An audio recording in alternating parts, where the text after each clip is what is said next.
Bismillahirrahmanirrahim. Assalamualaikum warahmatullahi wabarakatuh. Jumpa lagi dengan BK Sahabat Seru.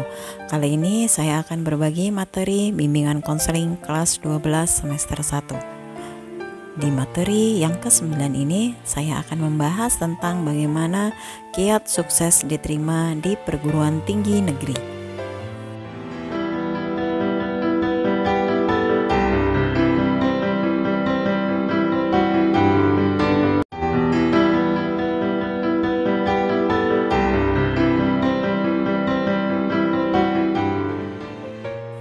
Sebelum kita memasuki kiat sukses diterima di perguruan tinggi negeri, kita akan mengenal terlebih dahulu bentuk-bentuk perguruan tinggi. Sebelum menentukan lembaga pendidikan lanjutan atau perguruan tinggi yang akan dipilih, perlu mengetahui terlebih dahulu tentang batasan dan bentuk-bentuk perguruan tinggi di Indonesia agar tidak salah dalam menentukan pilihan. Perguruan tinggi adalah satuan pendidikan yang menyelenggarakan pendidikan tinggi dan dapat berbentuk akademi, politeknik, sekolah tinggi, institut, dan universitas. Nah, berikut ini merupakan bentuk-bentuk perguruan tinggi yang ada di Indonesia. Yang pertama adalah universitas.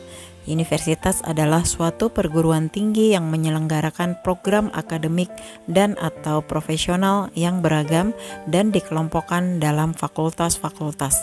Setiap fakultas dibagi lagi dalam program studi atau jurusan. Misalnya, Fakultas Ekonomi memiliki jurusan akuntansi, manajemen, studi pembangunan. Kemudian Fakultas Teknologi Industri memiliki jurusan matematika, fisika, kimia. Nah, contoh dari universitas adalah Universitas Negeri Yogyakarta, Universitas Negeri Jakarta, Universitas Islam, UGM, Undip, UNS, Unsri, Unhas, UPN, dan lain sebagainya. Kemudian beberapa contoh universitas swasta yaitu UII, UAD, UAJY, dan lain sebagainya. Yang kedua yaitu institut.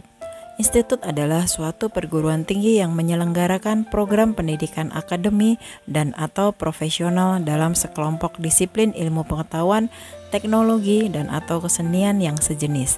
Misalnya memiliki program studi peternakan, pertanian. Contoh dari institut negeri yaitu IPB, ITB, ITS, dan ISI. Kemudian institut swasta yaitu ISTA, ISTIPER, dan lain sebagainya. Yang ketiga yaitu sekolah tinggi. Sekolah tinggi adalah perguruan tinggi yang menyelenggarakan program pendidikan akademik dan atau profesional dalam lingkup satu disiplin ilmu tertentu. Misalnya sekolah tinggi seni rupa. Ini memiliki jurusan seni lukis, seni patung, dan lain sebagainya. Kemudian sekolah tinggi ilmu ekonomi. Contoh dari sekolah tinggi negeri yaitu STT Bandung, STTN, dan STAN. Kemudian untuk sekolah tinggi swasta yaitu STIE, YKPN, kemudian STTNAS, STIKES, dan lain sebagainya. Kemudian yang keempat, akademi. Akademi adalah perguruan tinggi yang menyelenggarakan program pendidikan profesional dalam satu cabang atau sebagian cabang ilmu pengetahuan, teknologi, atau kesenian tertentu. Lebih menekankan pada keterampilan praktik kerja dan kemampuan untuk mandiri. Contohnya akademi negeri yaitu AAU, AAL, AIP, ATK, dan APP. Kemudian untuk akademi swasta contohnya ABA, YIPK, AAYKPN, dan AMIK.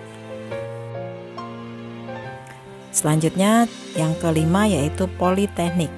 Politeknik adalah serupa dengan akademi, menyelenggarakan program pendidikan profesional dalam sejumlah bidang pengetahuan khusus. Bedanya dibandingkan dengan akademik, politeknik memberikan porsi lebih besar pada praktek. Contoh politeknik negeri yaitu Politeknik Manufaktur Bandung, Politeknik Negeri Jakarta. Kemudian politeknik swasta contohnya Politeknik API, Politeknik LPP, dan lain sebagainya. Selanjutnya kita akan melihat struktur pendidikan tinggi. Struktur pendidikan tinggi di Indonesia terdiri dari dua jalur pendidikan, yaitu pendidikan akademik dan pendidikan profesional. Pendidikan akademik adalah pendidikan tinggi yang diarahkan terutama pada penguasaan ilmu pengetahuan dan pengembangannya, dan lebih mengutamakan peningkatan mutu serta memperluas wawasan ilmu pengetahuan. Pendidikan akademik diselenggarakan oleh sekolah tinggi, institut, dan universitas.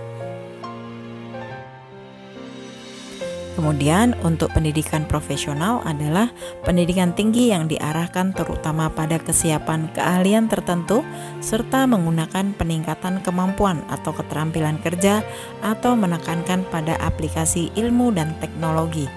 Pendidikan profesional ini diselenggarakan oleh akademi, politeknik, sekolah tinggi, institut, dan universitas. Pendidikan akademi menghasilkan lulusan yang memperoleh gelar akademi dan diselenggarakan melalui program sarjana S1 atau program pasca sarjana.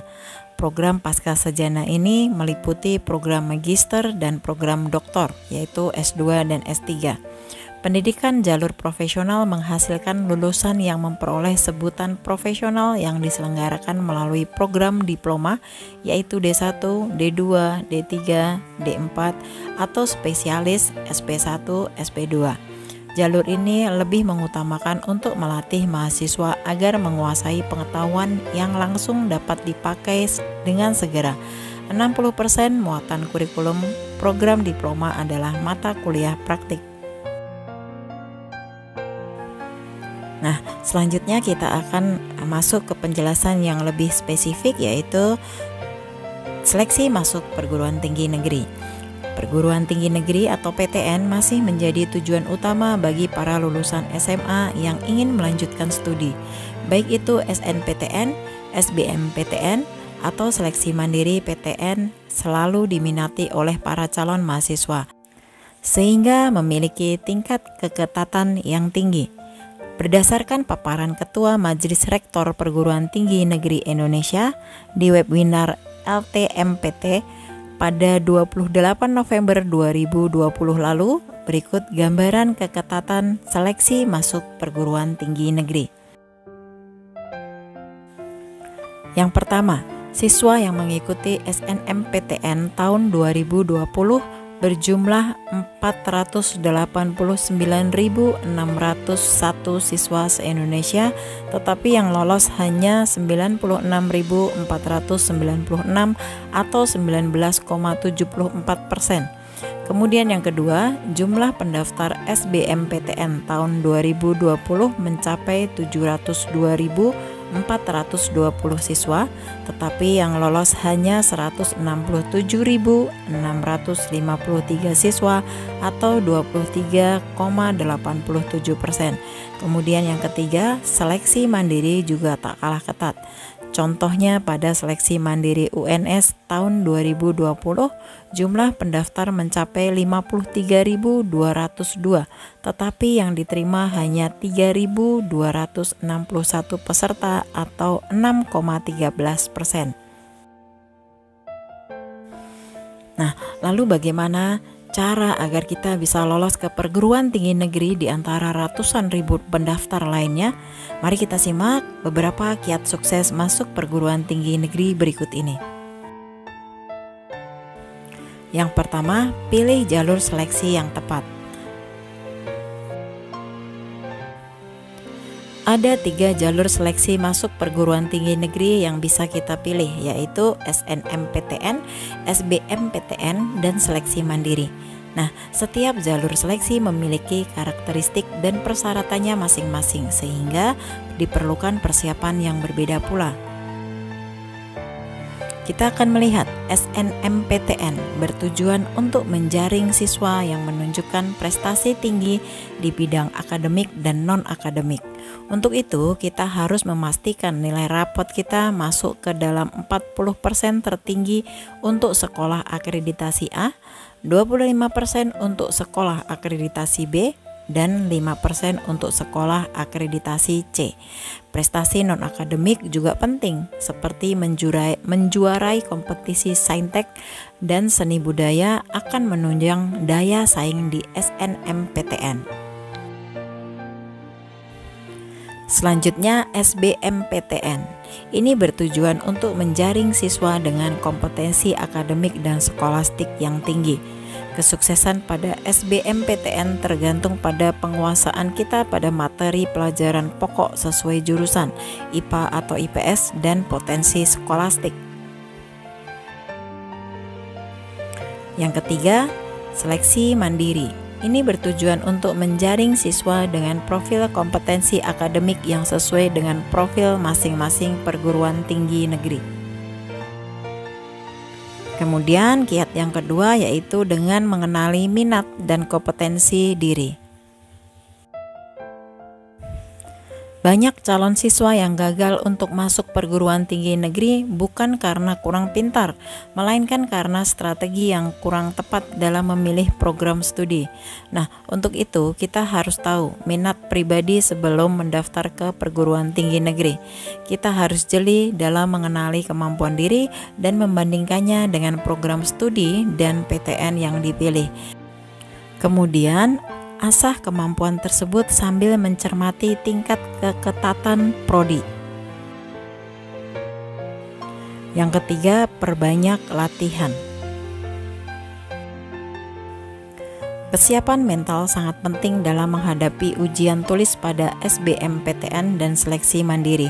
Banyak siswa yang gagal diterima di PTN karena gugup atau grogi saat mengerjakan soal tes. Nah, biasakan diri kita dari sekarang dengan berbagai bentuk soal dengan cara memperbanyak latihan atau mengikuti tryout. Dengan memperbanyak latihan, kita pun akan semakin percaya diri. Jangan terjebak ke dalam iming-iming dari orang yang menjanjikan lolos secara instan. Perlu diingat, seleksi PTN telah menerapkan berbagai strategi dan sistem monitoring untuk mencegah kecurangan. Kiat yang keempat yaitu pahami prosedur seleksi PTN. Seleksi perguruan tinggi negeri melibatkan berbagai tahapan. Terkadang ada peserta yang gagal mengikuti seleksi karena adanya kekeliruan administrasi. Jadi, pastikan kita telah memahami prosedur seleksi secara tepat dari pendaftaran hingga pelaksanaan ujian. Hanya percaya informasi resmi dari LTMPT dan konsultasikan kesulitan kita terkait pendaftaran seleksi perguruan tinggi negeri dengan pihak sekolah. Kiat yang kelima, usaha maksimal dengan doa dan tawakal. Usaha yang maksimal apabila tidak dibarengi dengan doa dan tawakal, maka akan menjadi sia-sia. Untuk bisa masuk ke perguruan tinggi negeri, maka kita harus berusaha dengan semaksimal mungkin, disertai dengan doa dan berserah diri kepada Allah Subhanahu wa Ta'ala. Dengan begitu, kita pun akan bersyukur dan jauh dari kesombongan saat diterima dan dihindarkan dari keputusasaan jika tidak diterima. Percayalah, apapun hasilnya merupakan keputusan terbaik dari Allah Subhanahu wa Ta'ala. Demikian materi tentang kiat sukses diterima di perguruan tinggi negeri. Mudah-mudahan setelah menyimak materi tadi, kita bisa lebih mempersiapkan diri untuk mengikuti tes masuk perguruan tinggi negeri. Semoga materi ini bermanfaat untuk kita semua. Terima kasih telah menonton video ini. Kita ketemu lagi di video-video berikutnya. Wassalamualaikum warahmatullahi wabarakatuh.